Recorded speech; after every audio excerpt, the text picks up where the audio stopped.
marami din dyan makatayo dito sa harap. Kinakabahan ako pero this is it na talaga. Nandito na ako eh. Before I start, nais ko pong magpakilala. My name is Mariam Pinagawa, 29 years old, tugong Mindanao.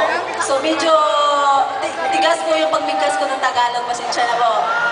So, before na-involve ako sa AIM Global, isa po akong OFW sa Hong Kong. Domestic helper po ako for 4 years.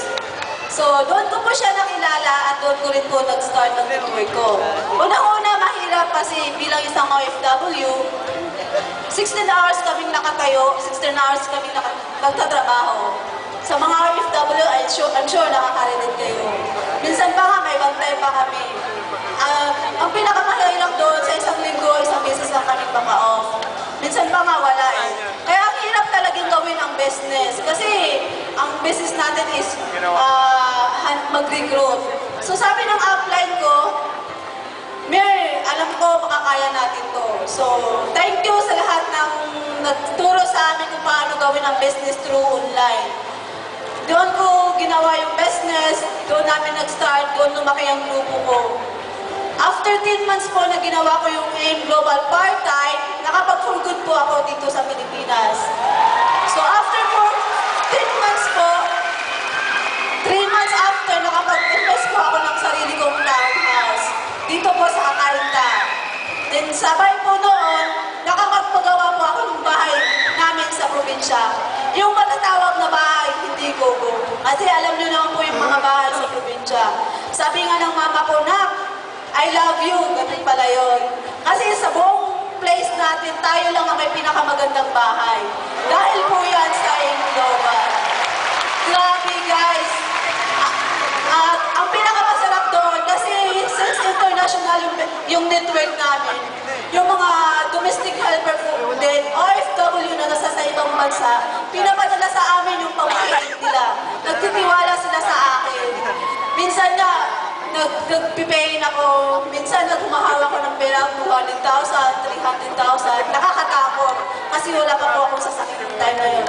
So last month, nailabas ko po yung first car ko, yung dream car ko, brand new, Montero Sport 2014 model po siya.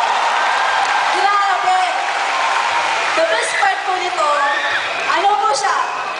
Walo po sa mga downline ko, 2 sa Hong Kong, isa sa Dubai, isa sa Lebanon, and Kuwait, and ano pa yung isa, nakapag-fulgood na din po sila. Dati mga domestic helper din po sila. Guys, challenge po ito sa inyo. Kung ikaw ngayon, na-out po dyan, sobrang 8 hours ka lang nagtatrabaho, nagawa namin 16 hours, nasa ibang bansa pa kami. May bantay pa. Kung nagawa ng mga OFW na partners ko, I'm sure magagawa din ninyo. Mas masarap gawin ang business na to kapag may pangarap ka. Dati pangarap ko lang, kahit mag 100,000 per month ako. Ngayon, dinoble ng AIM Global.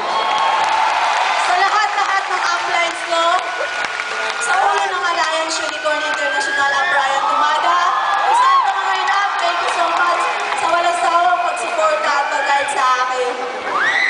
Kay upline Norito Amel Jr., May Buksing, Fatima Balin, salamat po ng marami dahil na-share ninyo kung paano ang gagawin yung business na ito through online. Sa direct upline ko, Maylin Dasilaw, thumbs up dahil pinakilala mo sa akin. Kung hindi mo pinakilala sa akin, I'm sure wala ko dito sa harap ninyo ngayon. To the board of directors, Sir Adok Ed, thank you so much. Sir John, Sir Francis, salamat. Dahil kung wala ang AIM Global, hindi mababago. 260 degrees yung buhay ng pamilya ko. Sa lahat ng partners ko, maraming salamat. Good morning!